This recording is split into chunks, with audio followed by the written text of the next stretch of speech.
Okay, Africa.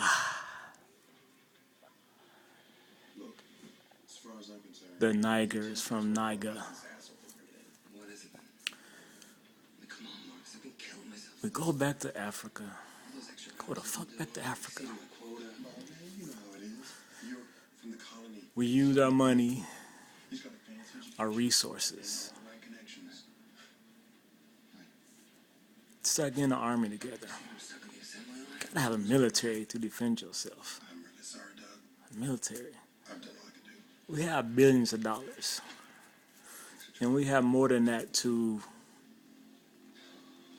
play on. And what it is that we can offer to another nation under the promise that we were coming together as a people. We're using our wealth and resources that we currently are obtained here in this United States of America. And we start plotting our return. I'll say plot. We start plotting our return because we have not plotted our return. Obviously, because we ain't got back to that motherfucker. If there's a plot, then there will be marks. There will be signs.